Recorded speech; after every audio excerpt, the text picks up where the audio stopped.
That coffee cup you threw in the blue bin, does it really end up in recycling? This country has a complete mishmash of recycling laws and practices, what gets thrown away, what gets picked up, what goes to compost, what just goes straight to landfill, what can be recycled. The findings of a CBS News Bay Area investigation using secret trackers. To me, it's just so confusing. Ho, ho, ho. Plus, how you can give a gift to the environment this holiday season. If we focus on childhood and we focus on the generations to come, we will make better decisions. This is CBS News Bay Area with Elizabeth Cook. I'm Ann Makovic in for Liz, and it might seem simple enough. Throw your plastic in the blue bin.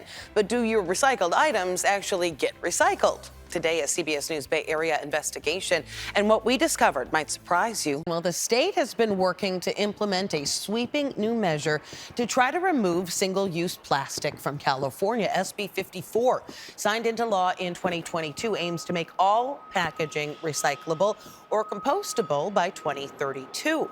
Producers will also be required to cut back on single-use plastics, and they must ensure that their packaging gets recycled. Well, a lot of people start off the day with a trip to Starbucks. And 75% of Starbucks business in the U.S. is cold drinks. But what happens with all those plastic cups that we use? CBS News took part in an investigation, and KPIX was there. Journalists dropping plastic cups with trackers into 57 labeled recycling bins at Starbucks across the country to see where those cups went. Only 36 tags provided reliable data, and of the 36, only 4 pinged at locations that actually accept recycling. As our Julia Goodrich discovered, even here in the Bay Area, at some locations, what you can recycle inside the store widely varies, and it's not up to Starbucks. Chilling out at Starbucks. It's a tea spritzer with cranberry. I got a strawberry acai lemonade. A caramel frappuccino, and it is a biodegradable straw. CBS News Bay Area visited 3 local Starbucks on Main Street in downtown Pleasanton, in Redwood City off of Veterans Boulevard on Walnut Street, and along Solano Avenue in North Berkeley. At each location, we bought a cold drink. Each to-go cup, exactly the same in size and type of plastic. It's called polypropylene, or PP5 for short. And while the cups are identical, that's where the similarity ends. Inside the store, each one is destined for a different bin: landfill, compost, or recycling.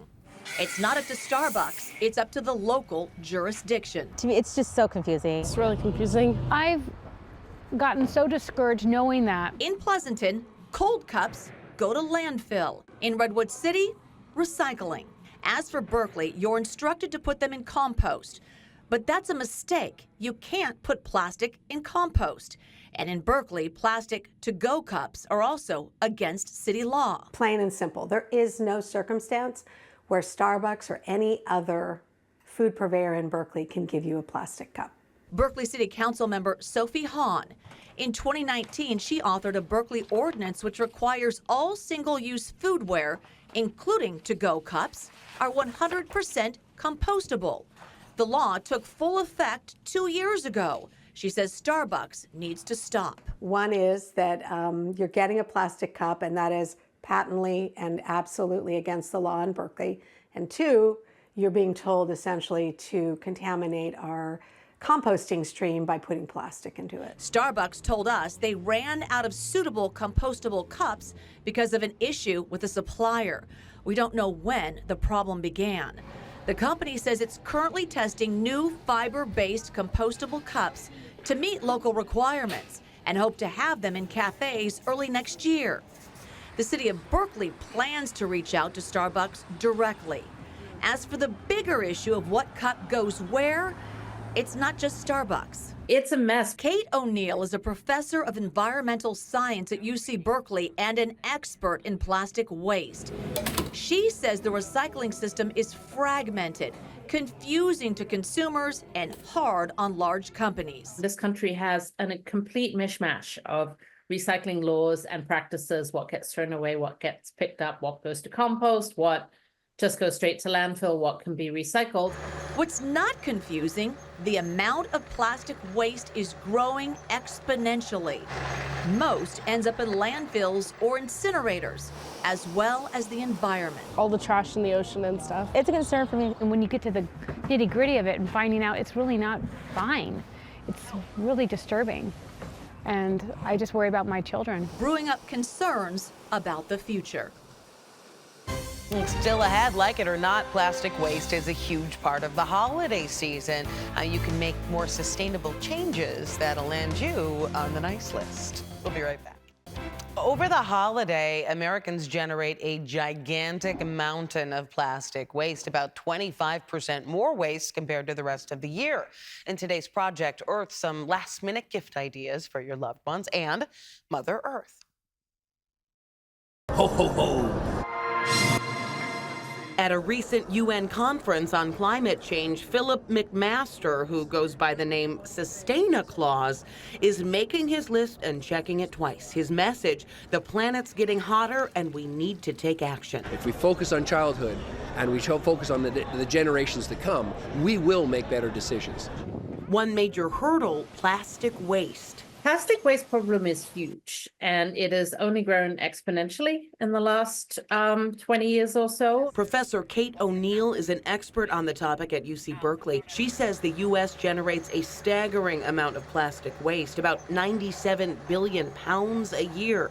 Most of it made from fossil fuels, yet less than 9% of plastics ever gets recycled. But even with the plastics that are recyclable, it's very rare that they can be recycled more than once without downgrading it to something that is unusable. Most single-use plastics cannot be recycled.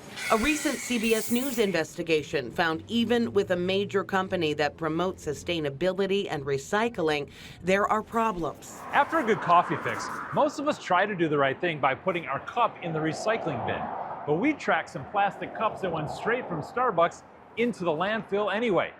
We asked the company to tell you, the customer, what's going on and what you can do instead to help reduce plastic waste. Another concern, what's in some recycled black plastic? Regulation is really lacking right now. A new report found certain kitchen utensils and food trays made from recycled black plastic contained toxic chemicals. These chemicals are known flame retardants used in electronic gear.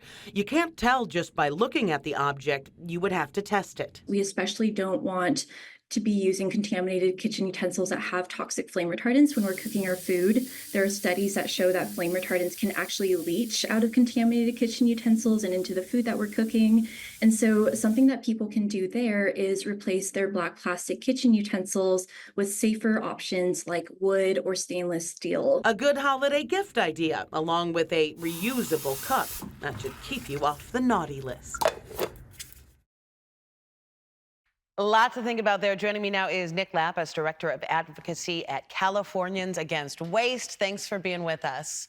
Thanks for having me. I know you have a lot of thoughts on how better to use our money than put it into the single-use plastics, but let's divert that specifically into the holidays.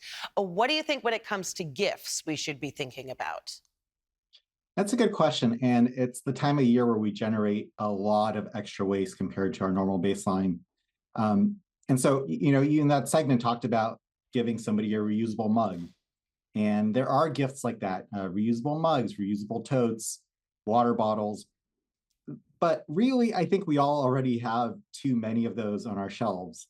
And so I would actually recommend not giving stuff.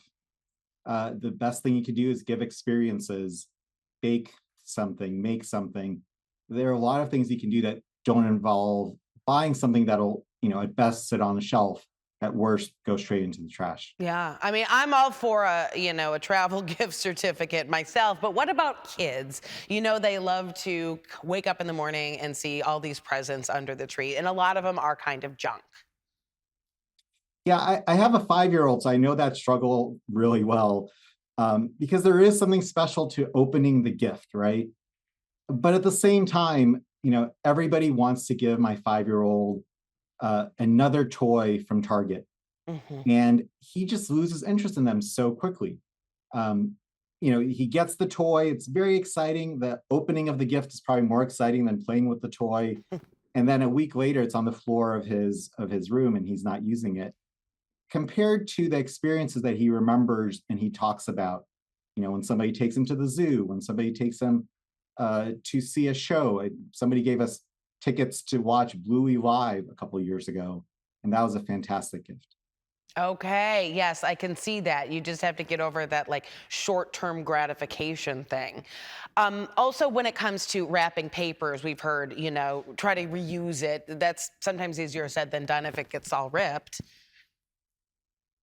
Yeah, for me, I try to reuse the Trader Joe's paper bags. Those work really well as gift wrap. Historically, I think people have always used the comics from newspapers, although not as many people get newspapers these days. Very true. Okay, so beyond the holidays, what about New Year's resolutions? If somebody, sees the problem with the massive amount of plastics we're accumulating, but doesn't even know where to start. Yeah, I think it's about starting with small steps. You had a segment just now with Starbucks and the one before the break. And the thing about the segment before the break is that everybody you interviewed was sitting inside the Starbucks, drinking from a disposable cup. And so the question shouldn't be, what kind of disposable cup do you have? It should be, you should get a ceramic cup. And that's a really easy change. Everybody that goes to a Starbucks could ask, and almost every Starbucks does have the ceramic mugs for consuming beverage for there. Okay, that's an easy one. And, really, any thought, before we go, as far as to try not to get depressed about this, because a lot of this say, oh, it's not even being recycled anyway. I give up on the whole thing. Yeah, recycling is complicated because it comes down to markets. It's not a magic button you push. Some manufacturer somewhere has to buy the product and actually make it into something new. There are some really good legislative solutions coming, new programs being implemented in California and elsewhere that will really hopefully create more of the markets so that you can feel better about the stuff that gets recycled. All right, Nick Lapis with Californians Against Waste. We appreciate your advice. And for more tips on how to have a more sustainable holiday, you can go to our website, kpix.com. And we've got them for you there. Thanks for watching. You can always get all the latest headlines and weather over on Pix Plus. And remember to like and click the button on the bottom left of your screen to subscribe for the biggest Bay Area news.